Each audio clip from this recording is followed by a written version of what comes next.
Olá pessoal, hoje nós vamos fazer a nossa revisão para a prova, né? Revisão de física. E eu escolhi algumas questões das atividades que vocês fizeram durante esse terceiro bimestre para colocar na prova. Obviamente, na prova eu adaptei essas questões, né? Eu fiz algumas mudanças, mas a forma de resolução é a mesma. Então, eu vou corrigir essas questões aqui passo a passo com vocês. E aí, lá na prova, quando vocês virem as questões, vocês vão saber como fazer. A prova de vocês só tem 5 questões, então dá tempo de fazer todos os cálculos, de revisar, de ver o que errou, o que acertou, certo? Então, façam com calma, façam com tranquilidade. Não queiram fazer de qualquer jeito, ok?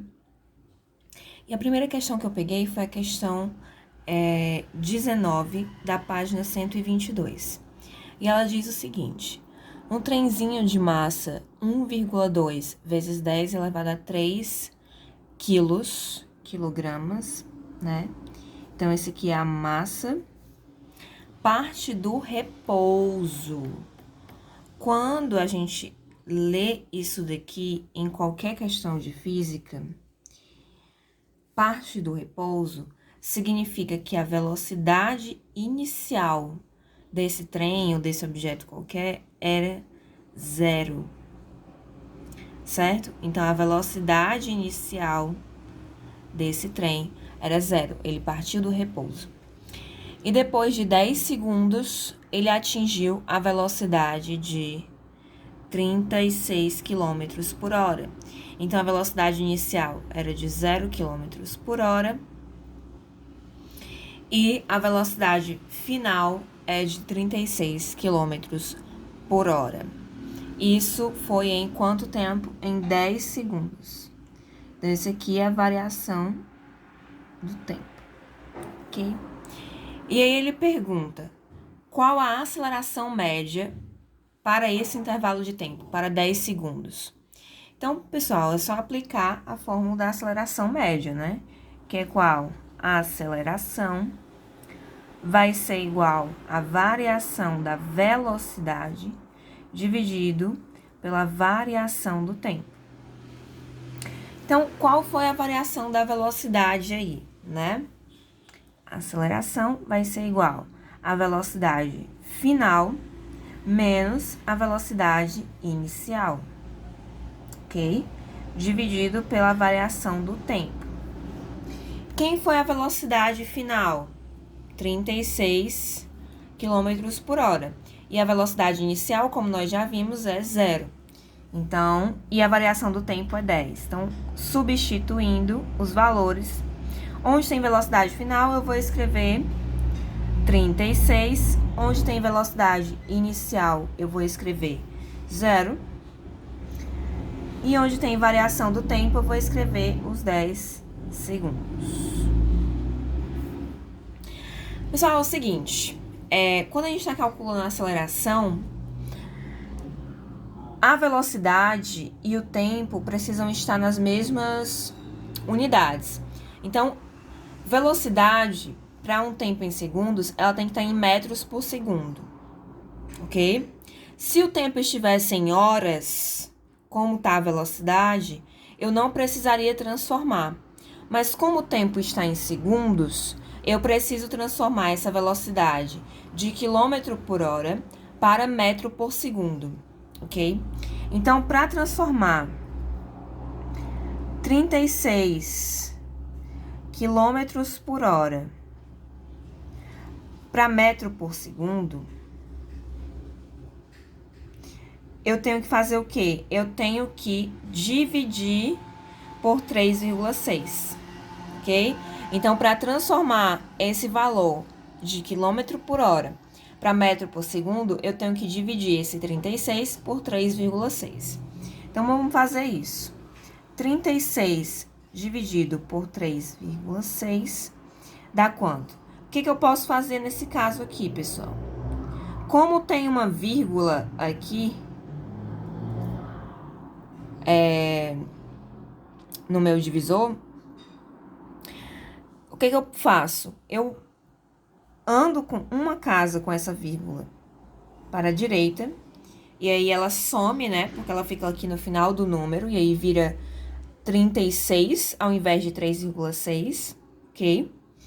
Mas para fazer isso, eu preciso fazer a mesma coisa nesse número aqui. Então, eu acrescento um 0 do lado do 6. Eu ando uma casa aqui para a direita também. Andei uma casa para a direita aqui, andei uma casa para a direita também no dividendo, ok? E agora eu consigo dividir, né? Vai ficar 360 dividido por 36. E aí eu pego 36 por 36, vai dar 1, né? Subtrai e sobra 0. E aí o que acontece? Ficou sobrando esse 0 aqui, né? Aí eu vou jogar ele aqui para a resposta. Então, 360 dividido por 36 dá 10. Então, em metros por segundo, essa velocidade final é igual a 10 metros por segundo, ok? Então, aqui, ao invés de escrever 36, eu vou escrever 10, certo? Então, a aceleração, aqui tá em quilômetro por hora, tem que ser em metro por segundo. Então, vai ser 10. 10 menos 0, porque 0 dividido por 3,6 vai dar 0 da mesma maneira, né?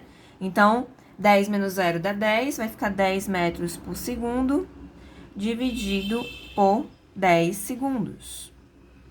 10 dividido para 10, pessoal, 1, né? Então, vai ficar que a aceleração vai ser igual a 1 metro por segundo ao quadrado. Essa é a aceleração do meu trenzinho. Significa que a cada 10 segundos ele aumenta a velocidade dele em 10 metros por segundo, tá? E aí vamos para a letra B. O que a letra B está perguntando? Ela pergunta o valor médio da força resultante que estabeleceu essa aceleração no veículo. Então, de acordo com a nossa segunda lei de Newton, quanto é a força resultante? Força resultante é igual a massa vezes a aceleração, certo? Nós temos a aceleração, que a gente acabou de descobrir, e nós temos a massa que a questão deu. Então, basta multiplicar uma pela outra, né? A massa já está em quilogramas, então eu não preciso transformar, porque tem que estar em quilo, tá? E a aceleração está em metros por segundo ao quadrado, também não preciso mais transformar, vai ser só substituir mesmo. Então, força resultante vai ser igual a massa 1,2 vezes 10 elevado a 3, vezes tudo isso, né? Vezes 1, que é a aceleração, certo? Então, pessoal, multiplicar por 1 não dá em nada, né? Vai ficar o mesmo valor, certo? Quando eu multiplico por 1, eu não altero em nada. Então, a força resultante, nesse caso aqui, é igual a 1,2 vezes 10 elevado a 3 newtons, que é a unidade de força, ok? Se eu quiser transformar essa notação para número, o que é que eu faço? Tá? Isso aqui é uma notação científica. Eu vou andar com essa vírgula a quantidade de casas que está aqui no expoente da base 10, tá? Se esse expoente for positivo, eu vou andar para a direita. Se esse expoente for negativo, eu ando para a esquerda, ok? Então, força resultante vai ser igual, andei 3 casas para a direita, 1, 2, 3. As casas que ficaram vazias, eu preencho com zeros. Então, vai ficar 1.200 newtons. Essa é a força resultante que atua sobre o trenzinho, ok? Próxima questão é a questão 12 da página 169. E ela diz o seguinte: Determine a força de atração gravitacional. Então, é a força Fg, né? Força de ação gravitacional entre, letra A, duas pessoas A e B, de massas igual a 80 quilos e 70 quilos, que distam, né? Que estão distantes 2 metros entre si. Então, a massa da pessoa A é igual a 80 quilos. E a massa da pessoa B é igual a 70 quilos. Ok? E a distância entre eles é 2 metros.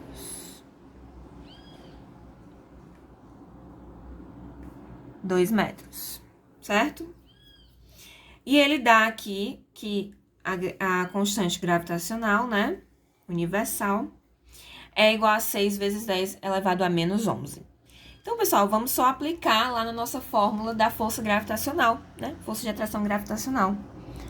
Força de atração gravitacional vai ser igual a nossa constante de gravitação universal, G, vezes a massa A, da pessoa A, vezes a massa da pessoa B, dividido pela distância entre eles ao quadrado. Distância ao quadrado. A massa tem que estar em quilos, a distância tem que estar em metros e a força vai ser dada em newtons. Então, tá tudo nas unidades corretas, não precisa transformar nada. Vamos substituir, né? Então, força gravitacional vai ser igual, G quem é? 6 vezes 10 elevado a menos 11, vezes massa A, 80, massa B, 70, dividido pela distância ao quadrado. Então, 2 ao quadrado. Ok? Vamos resolver isso por partes, né? 80 vezes 70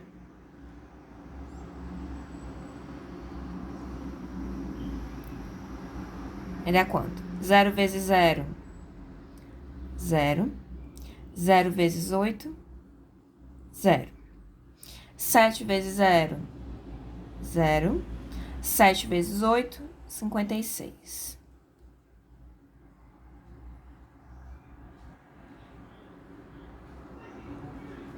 E aí, soma todo mundo aqui, vai dar 0, 0, 6, 5. 5.600. Ainda falta multiplicar por 6, né? Vezes 6. 6 vezes 0, 0. 6 vezes 0, 0. 6 vezes 6, 36. Baixo 6, vai 3. 6 vezes 5, 30. Com 3, 33. Então, aqui em cima vai resultar esse número aqui, vezes a potência de base 10 que sobrou, certo? E 2 ao quadrado é 4, né? 2 vezes 2, 4. Então, vamos lá. Vai ser igual a esse número aqui, resultado da multiplicação desse com esse, ok? Então, vai dar 33.600 vezes, aí repete, 10 elevado a menos 11, dividido por 4. Agora, o que a gente tem que fazer? A gente tem que dividir esses dois números aqui, né? 33.600 dividido para 4. Então, vamos lá. 33.600 dividido para 4. 3 não dá, tem que ser por 33. Então, qual é o número que multiplicado por 4 Dá próximo de 33. 8, né? 4 vezes 8, 32.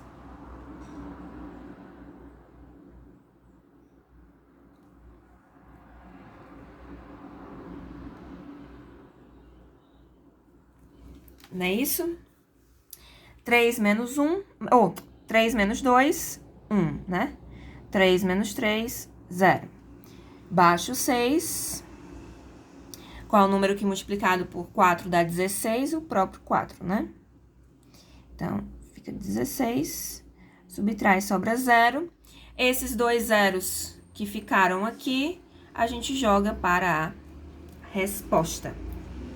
Então, vai dar 8.400. Então, força gravitacional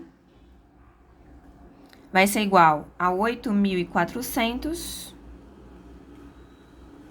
vezes 10 elevado a menos 11 newtons. O que eu posso fazer, pessoal? Esse menos 11 aqui, como eu falei para vocês, a gente anda para a esquerda, né? Mas a gente não precisa andar 11 casas para a esquerda, né? Porque senão vai dar um número imenso aqui. O que a gente faz? A gente anda com a vírgula, sempre que não tem vírgula no número, a vírgula tá no final do número, tá? Então, a gente vai andar com essa vírgula até chegar aqui no 8, na casa das unidades, certo? Então, a gente andou 3 casas, né? Então, vai ficar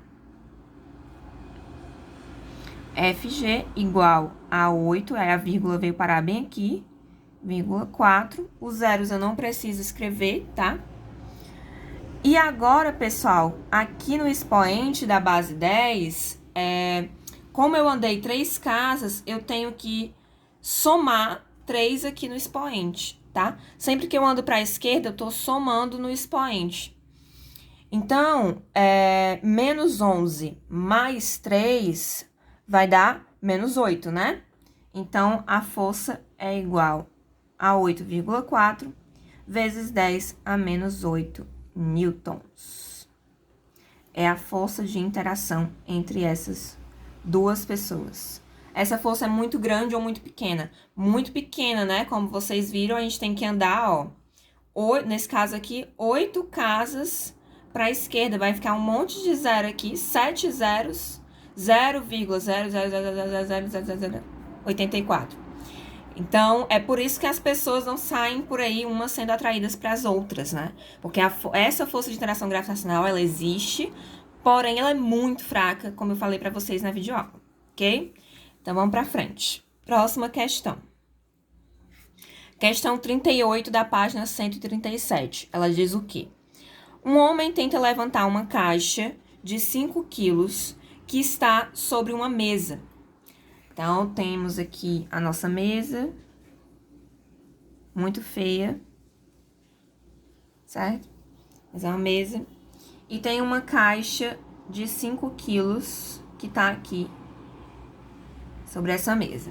E um cara tenta levantar essa caixa, aplicando uma força vertical para cima de 10 newton, né? Então, tá tentando levantar com uma força F aqui igual a 10 newtons, ok? E aí, pergunta-se, qual o valor da força que a mesa aplica na caixa? Então, qual é o valor da força normal, né? Então, vamos fazer o diagrama das forças que estão atuando aqui sobre esse objeto. Só por ele existir em cima da Terra, ele já tem uma força peso atrelada a ele. Então, para baixo, a gente tem aqui a nossa força peso. E por ele estar em cima de uma superfície, vai surgir aqui uma força normal, né? De reação da mesa na caixa. Então, pessoal, como eu falei para vocês lá na videoaula, nesse exemplo aqui, o que ele está perguntando? Ele está perguntando qual é a força normal, né? Da mesa na caixa. Nesse caso, como a caixa não está se movendo, né? Significa que a soma de todas as forças que estão atuando nela é 0. Então, quais são as forças que estão atuando na caixa? Eu tenho a força normal para cima, eu tenho a força F para cima e eu tenho a força peso para baixo com sinal negativo. Então, normal mais força F menos a força peso tem que dar 0, ok?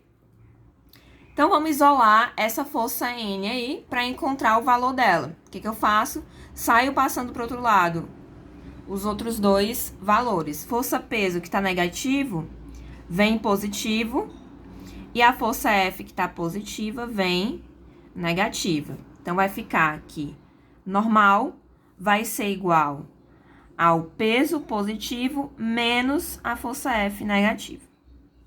Força F eu já sei que vale 10, mas quanto é que vale o peso? Peso, pessoal, é massa vezes aceleração da gravidade. Então, quando a questão não fala quanto é esse valor, vocês consideram igual a 10, ok? Então, massa quanto é? 5 quilos, né? Ele informou bem aqui, ó. A massa é 5 quilos. Então, o peso vai ser igual a 5 vezes 10, que é a aceleração gravitacional. Então, o peso, aqui na Terra, né? Vai ser igual a 5 vezes 10, 50 newtons. Então, só substituir aqui agora para calcular a minha força normal. Então, a força normal vai ser igual, peso que é quanto? 50 newtons, menos força normal, que é... força normal não, desculpa, força F, que é o que ele tá puxando, que é 10 newtons. 50 menos 10, 40. Então, força normal, nesse caso aqui, é igual a 40 newtons, ok? Força normal igual a 40 newtons. Então, o que é que você tem que fazer? Desenha todas as forças que estão atuando sobre o objeto, como vocês já sabem. Se ele está sobre a superfície da Terra, tem força-peso. Se tem superfícies interagindo, né? Se ele está sobre uma mesa, sobre um plano inclinado, vai ter força normal também, ok? Soma todo mundo que está na mesma direção e no mesmo sentido, subtrai quem está na mesma direção em sentido contrário. E aí, se ele estiver parado, iguala todo mundo a 0. Se estiver em movimento, você vai igualar isso aqui a força vezes a força resultante, certo? Prosseguindo.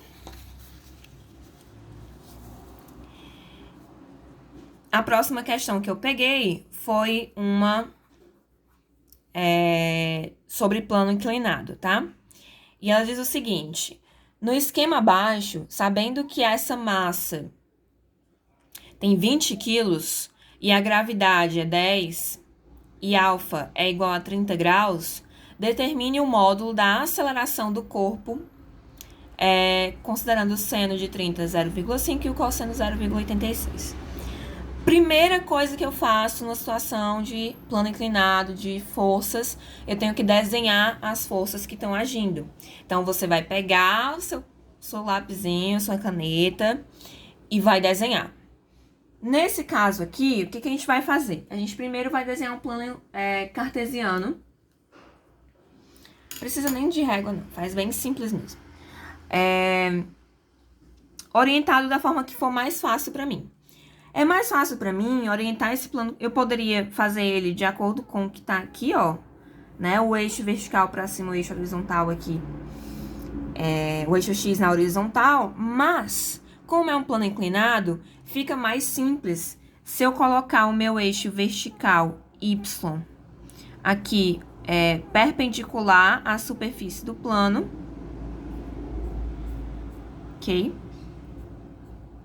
E colocar o meu eixo X na mesma direção do plano inclinado aqui, certo? Então, esse é o meu eixo X. Agora sim eu desenho as forças que estão atuando sobre o objeto. Primeiro de tudo, se ele está na Terra, né? Se tem aceleração gravitacional, ele tem peso. Então, o peso, ele tá para baixo, né? Então, ele vai estar aqui, ó. Orientar aqui de acordo com a origem, né? Ele sai lá da origem do meu plano cartesiano para baixo. quais são as outras forças que estão atuando aí? Se ele tá sobre um plano, se ele tá sobre uma superfície, vai ter a força o quê? Força normal, né? Pra onde? Aqui, ó.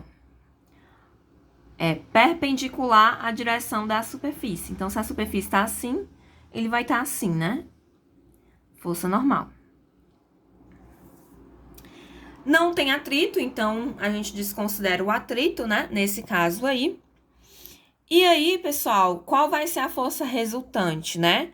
Vai ser a resultante desses dois bonitões aí, né? Da soma dessas duas forças. Porém, como vocês percebem aí, claramente, essas duas forças não estão na mesma direção. Então, a gente só pode somar ou subtrair o que está na mesma direção. O que eu vou fazer? Como o N já está bonitinho aí, alinhado com o eixo Y, eu vou decompor a minha força peso, tanto para o eixo Y quanto para o eixo X, para saber, para conseguir subtrair ou somar essas forças, certo? Então, toda força, todo o vetor que tá na diagonal, né, que não tá nem retinho com o eixo Y, nem retinho com o eixo X, né, ele tem dois componentes, sempre um pro eixo Y e outro pro eixo X. Então, eu venho aqui, ó, paralela ao eixo X, em direção ao eixo Y,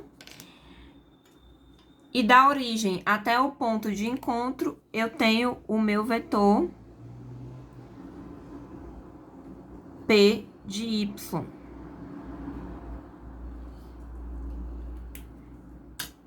Fazendo a mesma coisa, paralelo, né, ao Y agora, em direção a X, em direção ao eixo X, o ponto de encontro. Então, da origem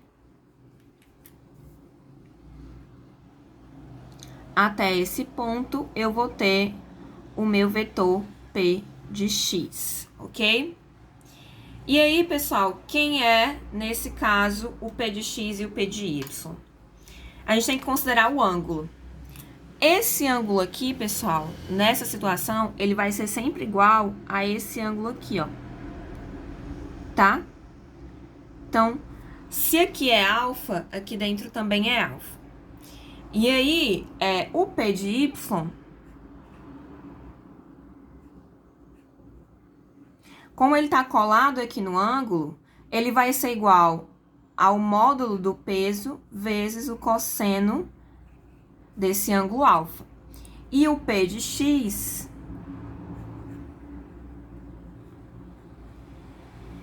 como tá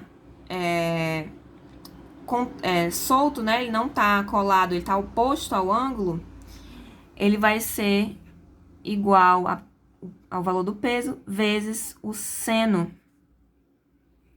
de alfa. E aí, o que acontece, pessoal? A gente vai analisar. Eu gosto dessas questões porque elas não têm fórmula. Você tem que pensar, você tem que analisar. Então, essa caixa, ela tá o quê? Ela tá deslizando na rampa, né?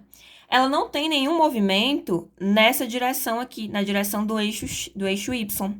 Como ela não tem movimento, eu posso dizer que a velocidade é zero, ela tá parada, ela tá inerte, e a força resultante no eixo Y é igual a zero. Então, força resultante no eixo Y é igual a zero, tá? Então, quem são as forças do eixo Y, né? Força vai ser a força normal para cima, positiva, menos a força PY para baixo, negativa, no eixo Y. Então, isso aqui vai dar zero. Consequentemente, se eu passar isso aqui pro outro lado, né? Eu tenho que a normal é igual a P de Y. Porém, se a força resultante, nesse caso, é zero, ela não gera aceleração. Eu só vou ter aceleração se eu tiver uma força resultante diferente de zero. Eu vou continuar no próximo vídeo, porque esse aqui tá ficando muito longo, tá? A gente continua no próximo vídeo.